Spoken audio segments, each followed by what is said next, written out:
7 erreurs à ne pas commettre en dropshipping et particulièrement avec la publicité Facebook. Bonjour à tous et bienvenue dans cette vidéo. Youssef El Khalai, expert en e-commerce et dropshipping.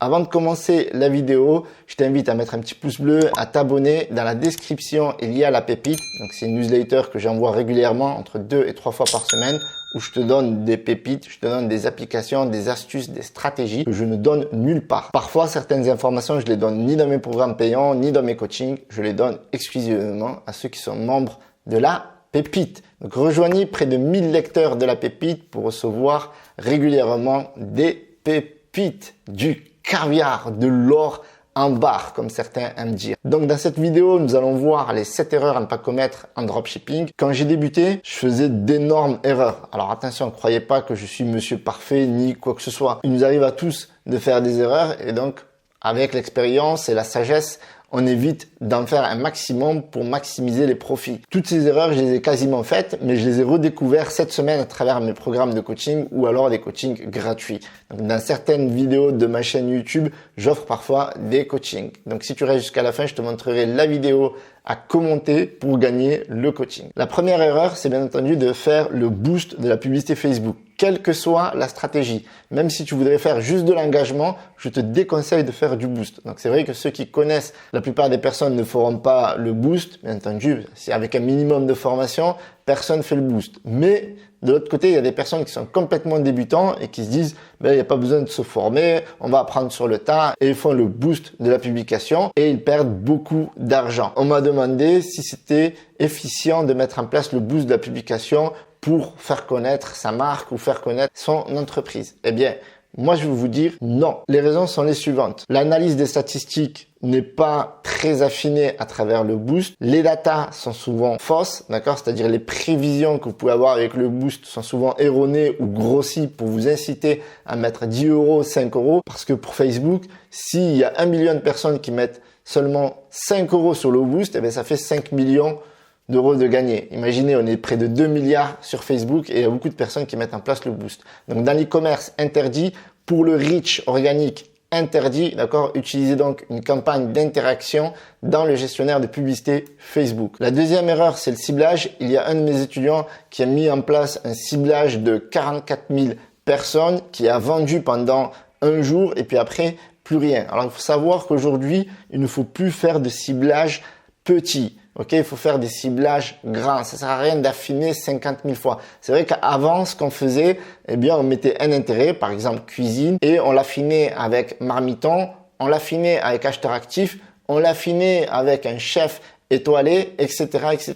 Donc, ça faisait des affinements de 4, 5 intérêts. Donc, ça, c'est pas bon. Aujourd'hui, Facebook est devenu un algorithme très intelligent. C'est une machine learning qui connaît extrêmement mieux les clients que vous-même, vous connaissez vos propres clients parce que tout simplement, ils achètent énormément de data et ils ont récolté des millions et des millions de data de leurs clients et donc, ils sont plus à même de trouver les clients plus que vous. Donc, ça sert à rien d'affiner 50 000 fois. Faites un ciblage simple avec un intérêt ou alors un affinement avec un comportement d'utilisateur. Donc, j'ai bien dit comportement d'utilisateur parce qu'il en existe plusieurs. C'est-à-dire acheteur actif, propriétaire de chien ou également quelqu'un qui vient de voyager il y a 15 jours ou quelqu'un qui est même de retour de voyage. Et ça, Facebook le sait très bien. Donc, évitez de faire cette erreur parce que ça ne va pas vous permettre de scaler convenablement votre business. Troisième erreur, c'est le budget que vous allez limiter dans le temps. Il y a une personne que je viens de coacher aujourd'hui, d'accord, qui a mis une campagne sous 3 jours. Le budget s'est arrêté, ROAS 8, donc son budget était limité parce qu'il est débutant. Il faut savoir que quand on est débutant, notre budget sur Facebook est plafonné, d'accord, c'est plus open bar. Avant, on mettait 100 euros, 200 euros. Du moment qu'on mettait de l'argent sur la table, eh bien Facebook encaissait. Aujourd'hui, Facebook plus à même de choisir ses clients. Évitez de mettre une date prédéfinie de limite. D'accord? Je l'ai mis ici. Définir une date de fin. J'ai mis une flamme, donc c'est vraiment pour vous dire à quel point c'est très important parce que le jour où votre campagne s'arrête, vous n'êtes pas sûr d'avoir les mêmes performances. Par exemple, la personne que j'avais en coaching a fait des ROAS de 8. Alors, je sais pas si vous vous rendez compte, sur 3 jours. La campagne s'est arrêtée et il s'est dit, je vais en créer une autre. Non, quand on a une campagne qui marche, bien, il faut la maintenir. Quand on a j'aimerais dire un bon cheval, ça sert à rien de le changer. Donc ne mettez surtout pas de date de fin de votre campagne. Vous pouvez régler ça manuellement. S'il y a un ensemble de publicités qui ne fonctionne plus, coupez l'ensemble de publicités et ne coupez pas la campagne. Je en connais qui coupent des campagnes. Je fais bien de le préciser parce qu'il y a beaucoup de personnes qui font cette erreur-là. Il y a beaucoup de personnes qui se disent « Ah, pas besoin de se former, les formations c'est de l'arnaque, etc. » Et ils font tout un tas d'erreurs. Quand ils voient que la campagne n'est pas rentable, eh bien ils coupent la campagne au lieu de couper les ensembles de publicités. Quand on fait de la publicité Facebook, on travaille sur les ensembles de publicités et les publicités. Et bien entendu, on fait une analyse de la campagne en global. Quatrième erreur, celle-là, elle est très grave. Donc grosso modo, ces 4 erreurs que je viens de donner, parfois, c'est pas très grave. D'accord? C'est pas très grave d'avoir un ensemble de publicités de 200 000 personnes, parce que des fois, ça peut très bien marcher. Par contre, si on travaille pas le panier moyen, et là, je vous donne un screenshot d'un de mes clients, à qui j'arrête pas de lui dire, mais Quantity Box, mais Zipify One Click Upsell, mais CheckoutX, fais quelque chose, mais ne reste pas avec une offre. Si vous attirez un client et que vous lui proposez un produit, la preuve par l'image que ce client ne va se contenter que d'acheter un produit. Par exemple, là, il vendait un produit à 23,99 € et il y a toute une liste, donc j'ai pas mis tous les produits parce que sinon ça n'allait pas rentrer dans la diapo, où tout le monde a acheté qu'un seul produit. C'est extraordinaire. Les gens, ils viennent, ils voient un produit. S'ils voient une offre marketing avec le deuxième acheté à moins 10%, moins 20%, moins 30%, bref, une offre marketing sur la quantité, ou alors s'ils en achètent peut-être 4, on en offre 1, tout est possible. Et plus vous pouvez offrir à un client, faites-le. Faites une offre sur 10 produits, carrément. Il y a des gens, ils seraient capables d'en acheter 10. Par exemple, si vous avez un produit, vous avez 10 variantes, eh bien, proposez 10 variantes, 10 produits. Faites même un pack directement dans les variantes et la personne va vous l'acheter. Donc, quelles sont les applications? Donc, j'ai mis AOV+++. Donc, AOV, c'est quoi? C'est panier moyen. Le nerf de la guerre avec la publicité Facebook, c'est pas le coût par achat, c'est pas l'idée on va acheter un produit à 5 ou 10 € et on va le vendre à 24 € et on va faire en sorte que le coût par achat soit le plus bas possible, c'est-à-dire 5 €, 3 €, etc. Ça relève du fantasme. Donc, l'objectif, c'est vraiment de vendre plus. C'est pour ça que j'ai mis AOV+++ à un client qui vient sur votre boutique. Si quelqu'un il vient juste pour le beurre, ben vendez-lui la crémière, le camembert et le pain qui va avec. Donc, utilisez Zipify One Click Upsell. Donc ça, c'est quand la personne, elle a acheté, vous pouvez lui proposer le second produit à moins 10, moins 20, moins 30%. Peu importe combien elle en a acheté. Si elle en a acheté 3 ou 4, proposez-lui. Vous pouvez encore proposer une autre offre. D'accord? C'est ce qu'on appelle une one-time offer. On peut le proposer 2 fois. Donc, on peut reproposer un produit complémentaire ou encore le même produit. Parce qu'il y a un proverbe qui dit a buyer is a buyer is a buyer is a buyer. Ça veut dire quand quelqu'un il a acheté, il continue d'acheter. Moi-même, quand j'achète sur une boutique en ligne, je me dis, ben c'est bon, j'ai chauffé la carte bleue, il faut que je cherche un produit complémentaire. Qu'est-ce que je pourrais acheter pour satisfaire mon désir? Parce que voilà, je suis dans une situation où je suis un acheteur actif. À ce moment-là, c'est pas tous les jours que j'achète. Donc, quand j'achète, j'ai envie de me faire plaisir. Donc, les clients, c'est la même chose. Donc, vous pouvez utiliser également CheckoutX, d'accord, qui va améliorer certainement votre taux de conversion et qui va vous permettre aussi de faire des emails pour les paniers abandonnés. Vous pouvez également proposer 2 produits, donc l'un après l'autre, donc des one-time offerts. Donc pareil, essayez de reproposer le même produit et un produit complémentaire. Si vous pouvez pas, reproposer le même produit avec une réduction supplémentaire. Vous pouvez utiliser Ultimate Special Offers. Donc là, c'est quand la personne va venir sur le panier. Il y a Quantity Breaks pour la quantité également. Et vous avez Upsell X lorsque la personne elle a acheté. Donc ça, c'est des applications comme vous avez vu dans le screen. L'idée, c'est quoi? L'idée, c'est qu'on va jouer sur le comportement de l'acheteur. L'acheteur, il est sur la page de vente, on va lui vendre une offre. Il arrive sur le panier, on va lui vendre autre chose. Il arrive à la phase de paiement, il a payé, on va lui vendre autre chose. Lorsqu'il a acheté, il va recevoir un mail, on va essayer de lui vendre quelque chose. Donc à chaque fois, l'objectif, c'est d'augmenter le panier. Donc toujours plus.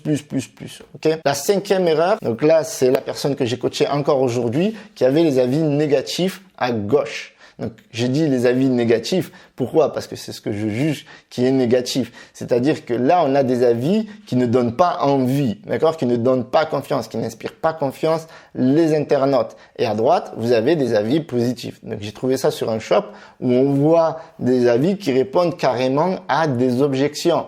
D'accord? Regardez ce que dit la personne. J'aime trop utiliser après ma séance de sport ou quand j'ai pas la motivation. Donc, grosso modo, vous n'êtes pas motivé pour perdre du poids, eh bien voilà, là il y a un produit qui est fait pour vous. Vous allez à la salle, vous voulez l'utiliser pour affiner encore votre silhouette, vous pouvez utiliser le produit. Donc vous voyez, les avis répondent aux objections. Et là à gauche, qu'est-ce qu'on voit? On voit des avis qui sont pauvres. Regardez le nom client. Là, on voit client. Regardez la différence. Client, Chloé. Vers qui le client va plus avoir confiance. C'est clair et net. Et pourtant, la personne à gauche, elle vend. Donc, si elle a des avis qui sont encore meilleurs, eh bien, elle vendra plus. Alors, pourquoi elle vend? Parce que déjà, les internautes sont parfois feignants. Les clients ne vont pas tous en bas de la page pour checker les avis. Il y a des gens, ils sont comme ça. Ils ont une carte bleue à la place du cerveau. Dès qu'ils arrivent sur la page de vente, boum, ils sortent la CB et c'est parti. Donc, ne faites pas cette erreur. Si vous mettez des avis, faites les choses bien. Mettez des prénoms, mettez des descriptions. Ne mettez pas juste 2 étoiles, 5 étoiles, 5 étoiles. Ça ne veut rien dire. Mettez des 4 étoiles. Regardez le nombre d'avis à droite, 160 avis. Regardez le nombre d'avis à gauche, 14 avis.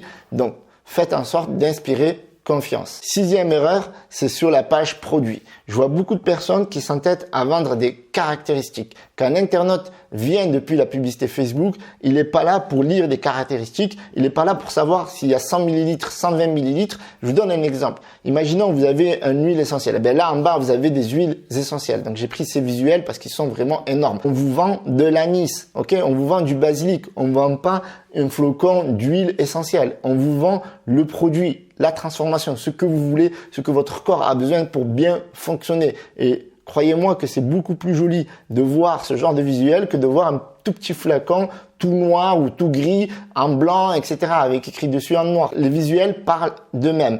Revenons aux quantités. Eh bien, si vous vendez des quantités, les gens ils vont batailler avec vous sur le prix, sur la quantité, sur la formule, etc.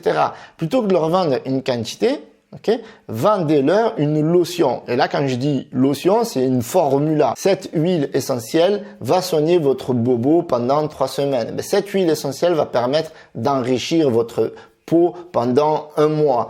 Et ainsi de suite. Ce que vous vendez, c'est une solution. Ce n'est pas une quantité. C'est pas des millimètres. C'est pas des dimensions. Évitez de jouer trop sur les dimensions, mais jouez plus sur la transformation. 7e erreur, le lien Bitly dans la ad copy de la publicité Facebook. Dans ma première formation, je disais ne mettez pas le lien Bitly sur votre ad copy parce que les gens peuvent trouver votre publicité à travers une recherche et ils peuvent également savoir le nombre de clics qu'il y a eu sur votre lien. Il suffisait juste de prendre le lien, de le mettre sur la page d'adresse et de rajouter un petit plus. Aujourd'hui, ce hack ne fonctionne plus. Néanmoins, on peut retrouver votre publicité en faisant des recherches à travers le Bitly, d'accord? Le Bitly / livraison gratuite, le Bitly moins 50%, les Bitly obtenez le vôtre ici, etc. Voilà, tous ces petits hacks qui nous permettent de retrouver certaines publicités. Mais ce n'est pas pour cette raison que je vous dis aujourd'hui de ne pas utiliser le Bitly. Tout simplement parce qu'il y a une friction à utiliser le Bitly. Les gens, quand ils voient le Bitly, ils ont parfois été tellement spammés qu'ils se disent « Oh là là, spam, arnaque ». Et puis toutes les boutiques en dropshipping utilisent le Bitly. Et bien là, ils se disent « Ah ouais, c'est toujours la même boutique là qui ne m'a pas livré en 1 semaine, qui m'a livré en 6 semaines. Je vais pas cliquer, c'est tous les mêmes ». Et puis après, il y a aussi le fait que Facebook va freiner l'accès du lien Bitly à votre page de vente. Donc ça, c'est une vérité. Vous pouvez faire une analyse sur les clics des liens sortants vs les vues uniques de page de destination. Vous allez voir combien de personnes cliquent sur le lien et combien de personnes arrivent sur la boutique. Et si vous utilisez Bitly, vous allez voir que l'écart va être supérieur au fait que vous utilisez tout simplement un lien classique de votre boutique. Donc moi, par exemple, sur Magic Fit, je redirigeais sur la page d'accueil parce que ça coulait de sens. C'est une boutique monoproduit. Donc je me disais, si les gens, ils arrivent sur ma page d'accueil, eh bien, ça leur suffit pour leur dire que je suis une start-up, qu'ils peuvent avoir confiance, etc., etc. Ne faites pas ces 7 erreurs. Alors, ce n'est pas une critique, hein. Il y a beaucoup de personnes qui font des erreurs, j'en fais toujours. L'idée, c'est quoi? C'est qu'on ait une communauté, qu'on essaye de s'entraider et qu'on essaye d'être soudés pour gagner de l'argent sur Internet. D'accord? Donc, je vous remercie d'avoir visionné cette vidéo. N'oubliez pas de télécharger la pépite pour recevoir mes petites news, mes petites pépites pour vous aider à gagner de l'argent. Pouce bleu, abonnez-vous, restez actifs. La chaîne du lourd Youssef El Khalai. Ciao, ciao.